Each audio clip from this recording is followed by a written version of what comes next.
Good morning, everybody. Happy Friday the 13th. Steve, you're looking great. We're pleased to have you here with us today. Ladies and gentlemen, Steve Warren, our OIR spokes from Baghdad. Over to you, sir.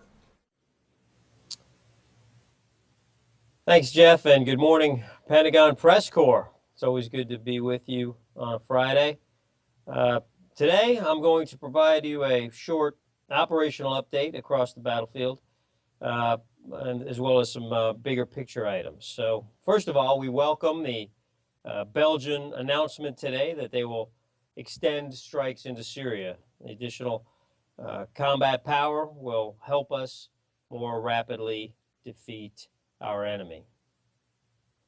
Now, ISIL's so-called caliphate relies on their ability to act like a state. Fact of the matter is they can't do it.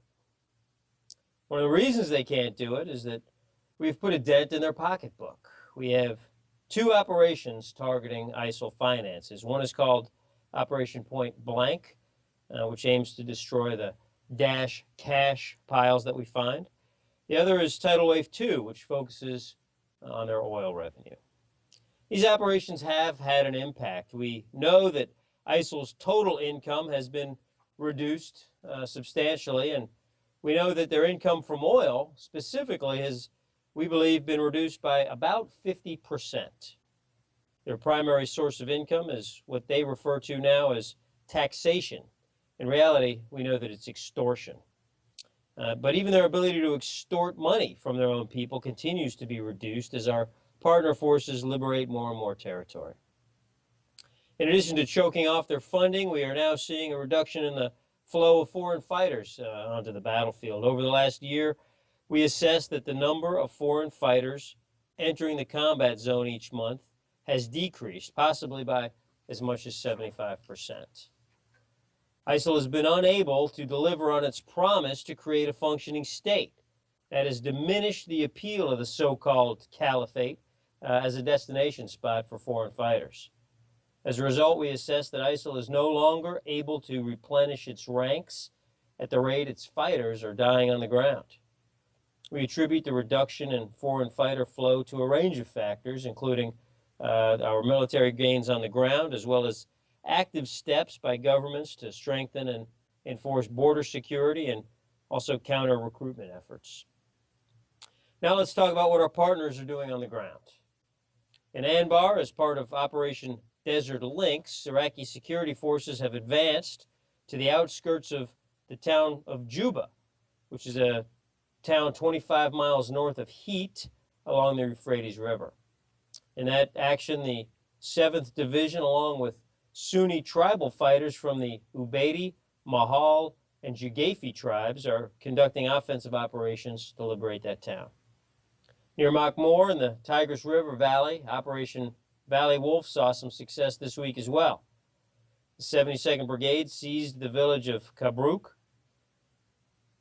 Coalition-trained Sunni tribal fighters from the Jabori, Lahibi, and Sabawi tribes established a blocking position to the south, while the 72nd Brigade attacked from the north. Coalition conducted multiple strikes and killed 52 enemy fighters during that operation. Since then, operations there have focused on secondary clearance in and around Kabruk and the continued improvement of defensive positions. In Syria, operations around Shaddadi have been static, and the Mora line remains contested, with opposition forces ceding 2 villages this week.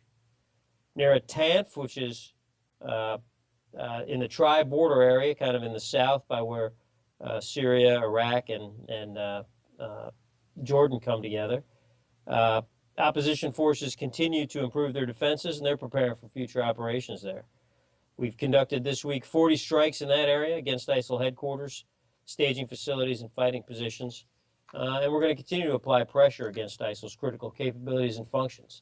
By keeping the pressure on in that southern region, it causes ISIL to have yet another problem that they've got to solve. Well, this concludes my prepared comments, and without any further ado, we'll take your questions. Barbara Starr.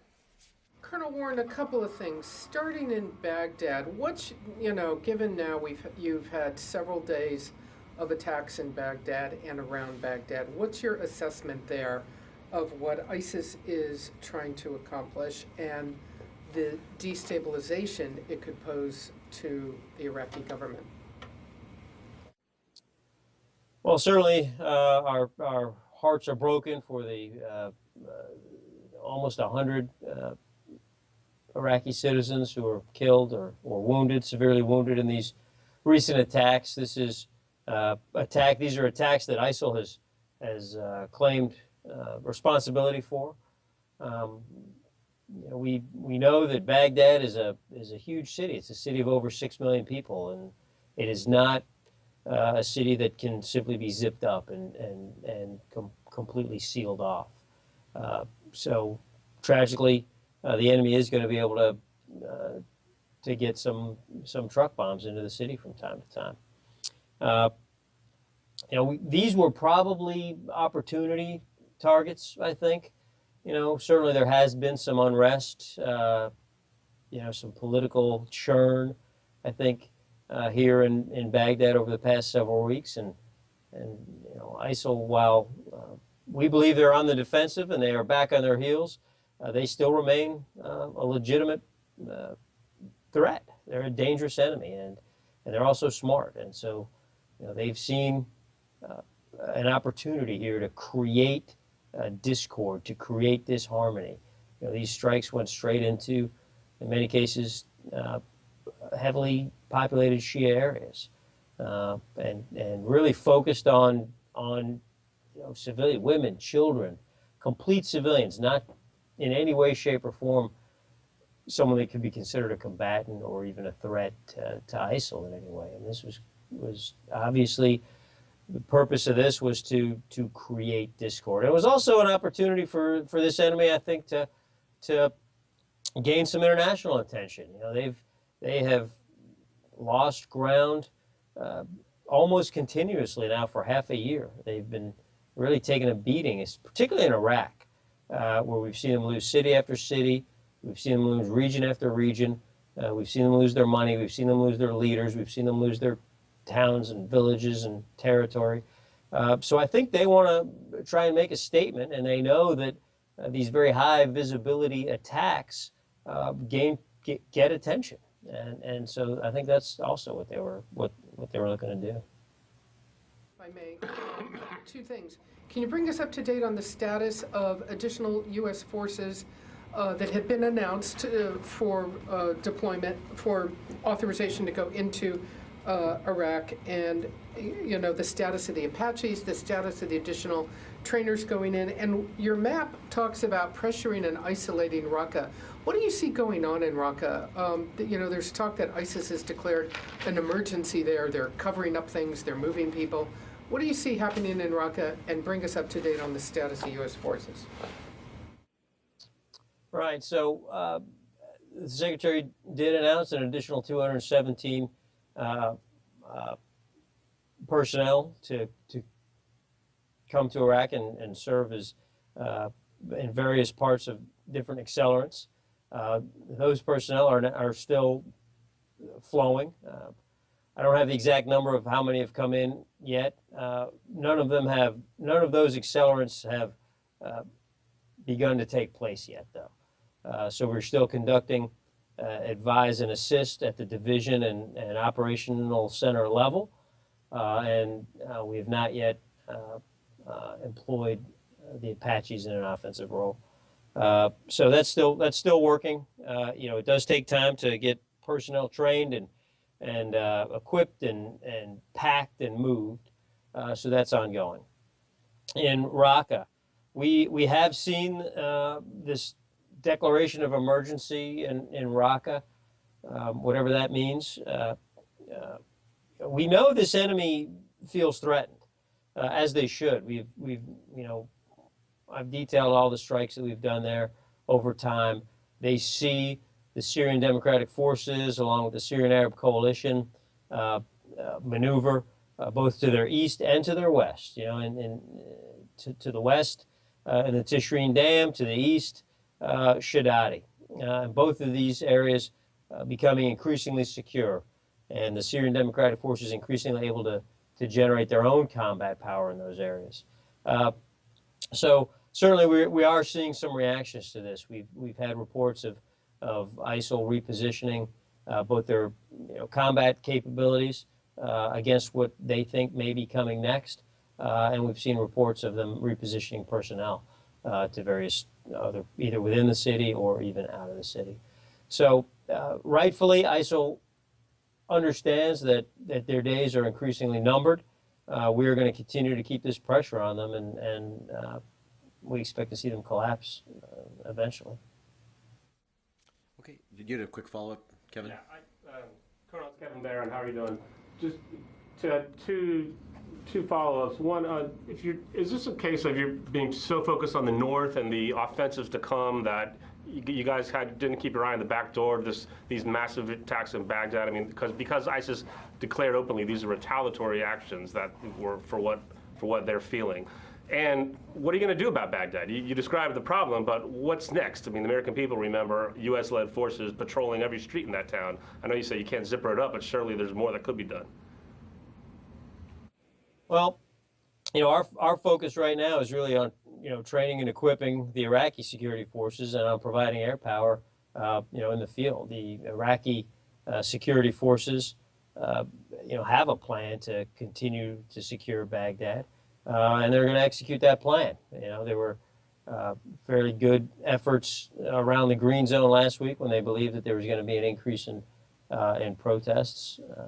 Those efforts, what caused the demonstrations to not happen? I don't know, but they certainly snapped into action and created good security here. And I think they're going to continue to do that. The Iraqi security forces understand that they have to protect their people, and that's what they're trying to do. Specifically, what's the U.S. The CJTF is not involved in the defense of Baghdad. Tara Kopp. Warren, has the political instability and the increasing violence in Baghdad impacted U.S. plans to send in these additional operators and the Apaches? Are there any concerns that by increasing the U.S. footprint, it might actually incite further instability due to kind of a long-standing unwillingness by some parties in Iraq to not have a U.S. presence there? No, not at all, Tara. Our plans to flow in the additional accelerants remain on track.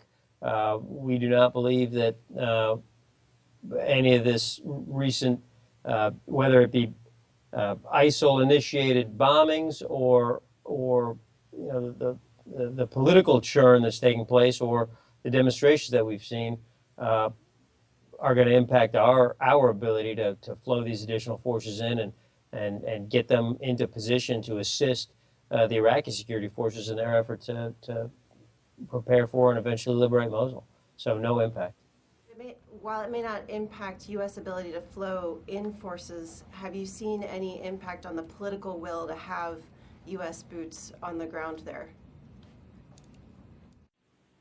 Tara, say that again. Have we seen any impact on what now? Iraq's political will to have additional U.S. forces there. No, we have not seen the current churn impact this government's desire to have U.S. and coalition support in their fight against ISIL. We haven't seen that at all. The Prime Minister welcomed the announcement that the Secretary of Defense made several weeks ago, and that remains. Next to Jim Miklashevsky.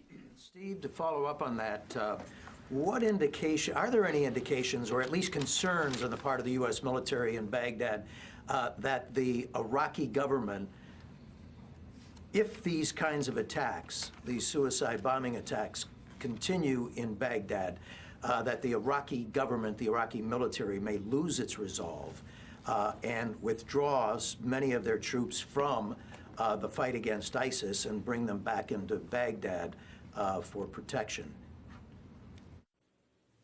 Well, right now, more than 50% of the Iraqi security forces are committed to the defense of Baghdad, and we have advised the Iraqis that that's enough.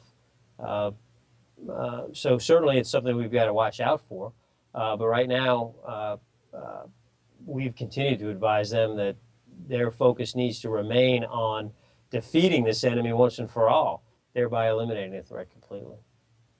And you said CJTF is not involved in the protection of Baghdad, but when these kinds of suicide attacks occurred, when the U.S. military was present, General Petraeus lined many of the streets and neighborhoods with those giant Texas T-walls and pretty much isolated the threat and reduced the threat significantly. Is the U.S. at least working with the Iraqi government and military in an effort to provide or at least give them guidance on the kinds of defenses that may be needed there in Baghdad?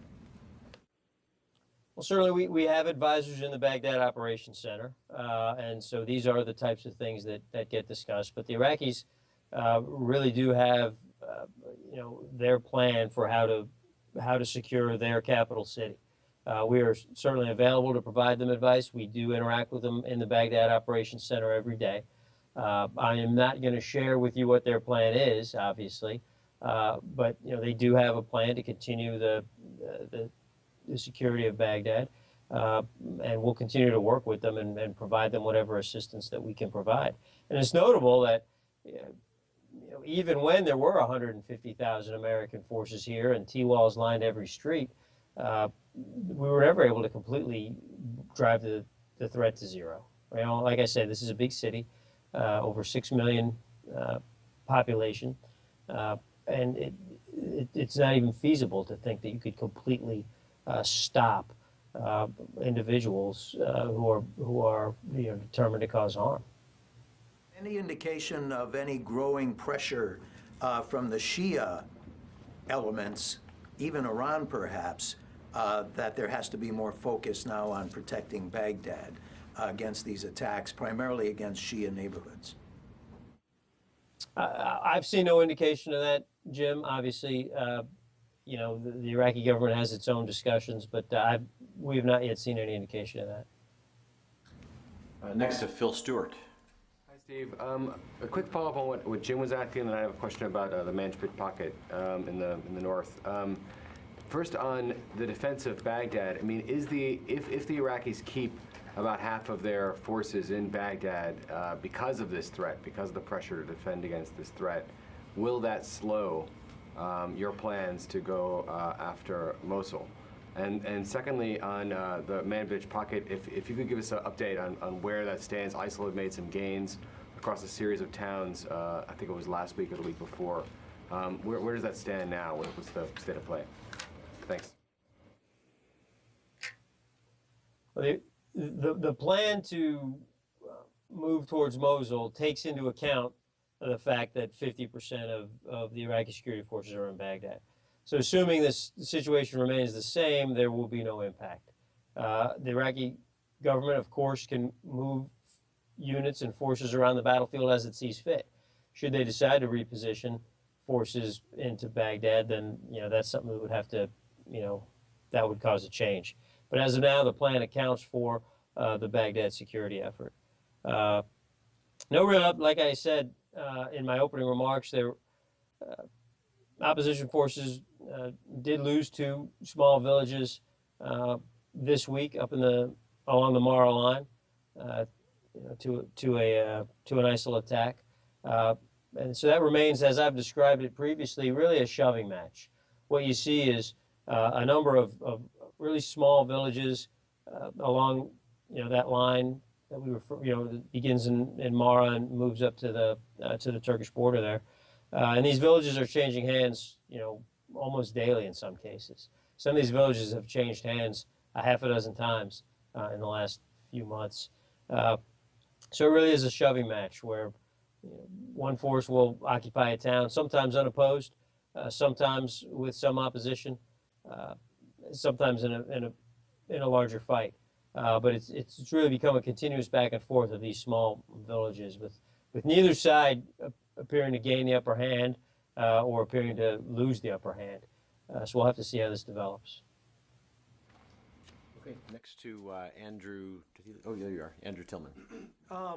Colonel Warren, I'd like to ask a little bit about the troop levels, and you talked about troops flowing in, but a couple of weeks ago, the Secretary raised the cap from about 3,800 to more than 4,000, but it's my understanding that the actual official number of troops on the ground has been about 3,500 for most of that time. Is that, can you help us understand why it's continuing to come in so much under that cap, and does that reflect the fact that the Iraqis just don't really need those forces right now? Well, you know, the cap is the maximum level. The commander will ensure that he's got the forces that he needs on the ground at the time. And that's what we have right now. So as we require additional forces will flow in. If we don't require a capability, then we don't require the capability. So there's no real trick to it. These are all, you know, and you're talking about you're talking about, frankly, minuscule numbers, you know, plus or minus 100 or two, very small numbers. But there's always, this is why we hesitate to, you know, get into these numbers games with you guys, because the numbers change daily. They change every single day. Somebody leaves, somebody comes. Somebody else comes, then tomorrow 2 people leave. This is a daily thing. So, you know, the commander has the forces that he requires for the operation that he's conducting. As we need more forces will come in. The FML, the force management level, is simply the upper end. It's not a requirement. We're not required to keep 44,082 or whatever the number is. We're not required to have that many. That's our upper limit of how many we're authorized to have. So it's our management level. So if we don't need that many today, then we don't have that many today. If somebody's got to, you know, if units got to leave or is rotating out, whatever the case, then those numbers are going to move a little bit. But there's no trick to it, other than, you know, having what you need when you need it. And right now, that's the case. Next to Tolga Tanis. Hi, Colonel. I want to go back to Manbij's question, to Phil's question. What's the problem to defend Mare in terms of this, the airstrikes that you intensified over the last month? Even though, why the opposition groups on the ground are losing ground against ISIL? Right, it's a tough fight in Mora. I think you broke up a little on me there. I think you asked me what's the problem in Mora, so that's the question I'm going to answer. It's a tough fight there. You have a determined enemy that wants to continue to gain ground, and it doesn't want to give up any ground. And you have opposition forces arrayed along a fairly large front that also want to gain some ground. And so that's what you're seeing. You see ground gained one day, and in some cases lost the next day. So this is a continuing, you know, process, and you know, this is a little bit of a change from where it was 6 months ago. 6 months ago, what you had was a very static line with almost no movement at all. What you see now, probably in January, February timeframe, the opposition forces made a push and gained quite a bit of ground along the Mora line, and we were talking about that a lot when it was happening.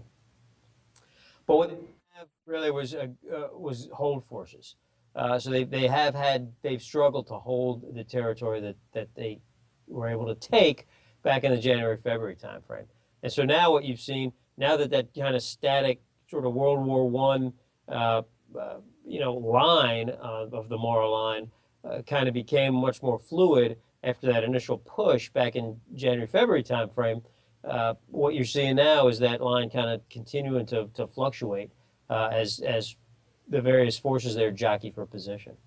I have a more specific question then. Do you have any difficulty to find the groups that you can cooperate with on the ground? Because there are 2 separate groups, as far as we know, in Mare. One, the groups who are working with CIA under Article 50, and the other groups who are working with DOD under Article 10. Are you able to contact with the groups who are working with CIA under Article 50? Well, it is difficult to find groups along the Mora line because we don't have anyone there. But this is something that we're continuing to work, and we will continue to work it. Phil, you have a follow-up? No, that's a questions. So okay, I'll come back to you. How about Nancy Youssef? Hi, Steve. I wanted to ask you about Fallujah. We've seen reports recently of starvation of civilians there, and now with these attacks on Baghdad and a perception among some that some of these attackers are coming from Fallujah, is there any increased talk amongst the Iraqi government and in their communications with the U.S. military about going into Fallujah before Mosul? Is that a realistic prospect? Can you give us a sense in terms of where operations against Fallujah fit into the broader picture? Right. Yeah, Fallujah. We've seen a lot of these reports too. I think some of the press reporting maybe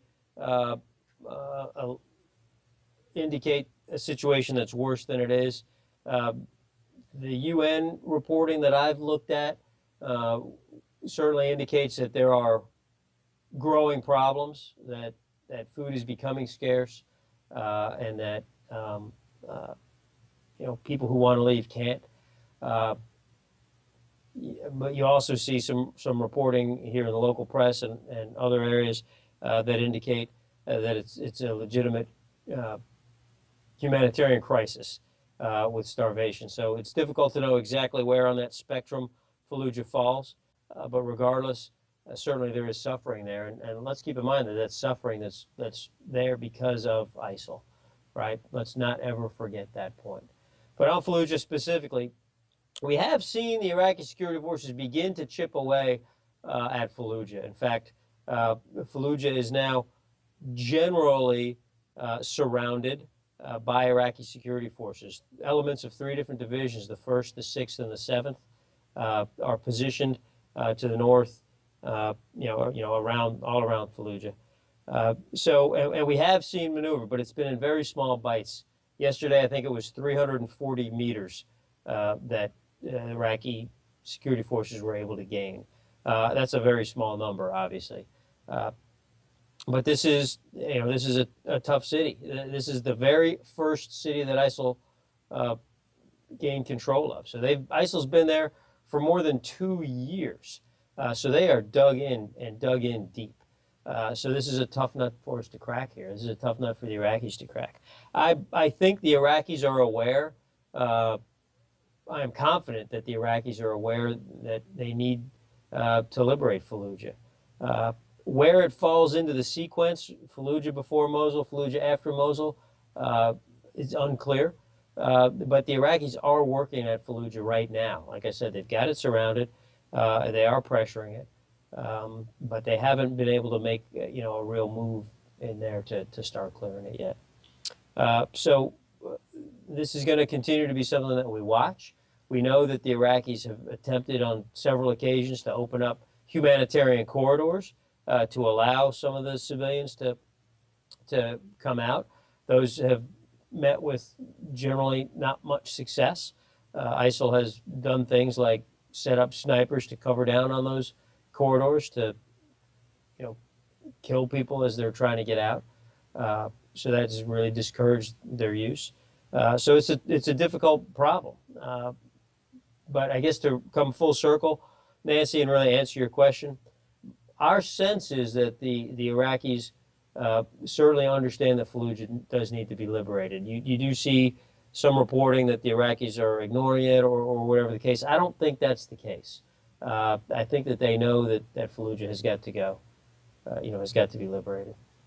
I understand why they wouldn't do Fallujah first before Mosul. What's sort of the plus and minus of Fallujah first versus Mosul first? If they're already surrounding the city and it's closer to Baghdad and it's smaller, wouldn't it be a natural or logical to do the Fallujah operation first? Well, from a military perspective, Fallujah doesn't have much impact on Mosul. So, you don't need to liberate Fallujah in order to get to Mosul. Unlike, say, Beiji. You have to get Beiji before you get to Mosul. Has to happen. Sinjar. You got to get Sinjar before you get to Mosul because that's the main line of communication. So, but Fallujah doesn't really have any tactical influence on Mosul. So then it becomes a political decision, right? Becomes a decision that, is made at the political level. There is no military reason to liberate Fallujah now, to answer your question. Now, That said, Fallujah clearly has some military influence on Baghdad, right? It is, it's close proximity to Baghdad. We don't know where these truck bombs came from. We don't know if they came out of Fallujah or not. But certainly that's something that has to be brought into the calculus as well. Next to Richard Sisk. Yeah, hi, Colonel.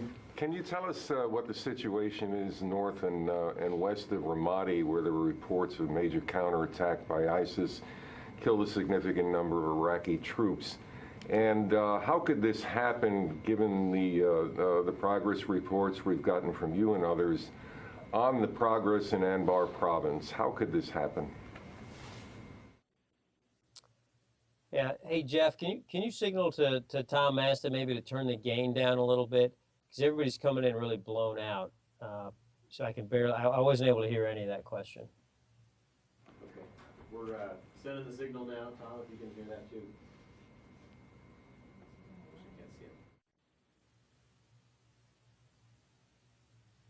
Sorry, Question. Richard, try again. Okay, how do you catch me now, Steve?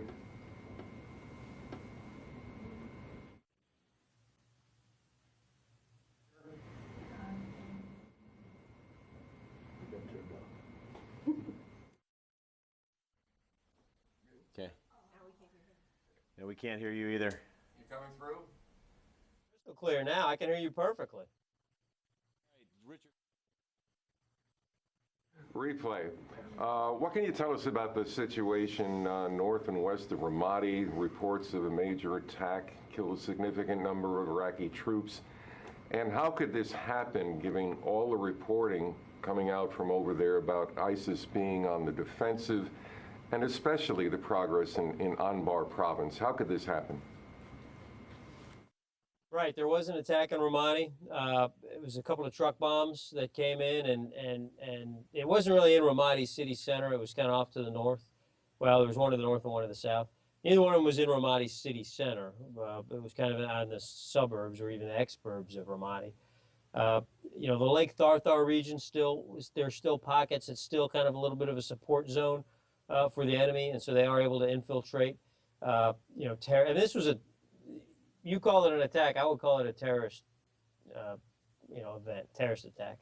It was less a military attack and more of a terrorist attack, right? It's almost similar to what we saw in Baghdad, right? It was truck bombs. In this case, it was truck bombs plus. It was truck bombs supported by some technicals. So truck bombs supported by infantry. Notable, certainly the attack caused casualties to the Iraqi military there, which is tragic. But all the attackers are dead now. It was an unsuccessful attack. And the Iraqi military didn't give up an inch of ground. So this is still a war, and there is still a legitimate enemy out there. Again, like I said, in this case, we know Lake Tharthar remains a support zone from where they're able to generate small bits of combat power and project it, in this case, into the kind of Ramadi suburbs. But it certainly is not really an indicator of anything other than what I just said, that there is still an enemy out there. Colonel, can you speak to the overall impact of things like this? However you want to characterize what happened in Ramadi. We had the attack last week in Teleskov. The attacks going on in Baghdad. You had the unusual circumstance earlier this week of the White House almost rooting for the Russians and the Syrian regime to turn back ISIS from moving towards Palmyra again. How does this, are they showing more resilience than you've expected? No, they're not showing more resilience than we expected. They are showing resilience, but resilience is to be expected. We've never underestimated this enemy, not for one moment. And we know that they remain capable of these raids and limited attacks mixed in with terrorist attacks. But again, from a military perspective, they have not been able to seize or gain a square inch of ground, and particularly in Iraq. They have not gained an inch in Iraq. They have conducted these raids. In almost every case, the raiders are wiped out or nearly wiped out. So, yeah, you're going to see. I mean, it's a war, so they're going to fight. But this doesn't mean that they're gaining strength. It doesn't mean that something's gone wrong. What this means is there's an enemy in Iraq that's got to be defeated. And this is what the Iraqis are working on right now. Colonel, just one, if I could, please. We went round and round with General Valesky the other day about the Apaches, but he said they've not yet employed the Apaches in an offensive role. Is there such a thing as a defensive role? Basically, are the Apaches flying? Are they flying missions now? Apache helicopters have been here since almost day one. They've been here for nearly 2 years, and they have flown missions, escorting VIPs who come in, etc. So, I mean, that's not changed. Okay, Phil Stewart. Steve, sorry, I just want to ask on a separate question. It's not exactly directly tied to the counter-ISIL fight, but the top Hezbollah commander in Syria was killed in an explosion, and I'm just sort of trying to find out what your assessment is of that on Hezbollah, which is one of the many actors in Syria that you have to kind of factor in when you're going through your planning. And then also, do you know anything about this strike? Yeah, so I am aware of it, Phil. It's really too soon for us to assess right now what impact this is going to have. You are correct that Hezbollah is an actor on this stage and has been for some time. We know that they've suffered very heavy casualties over the last 2 or 3 years fighting in Syria as part of their efforts to back Bashar al-Assad.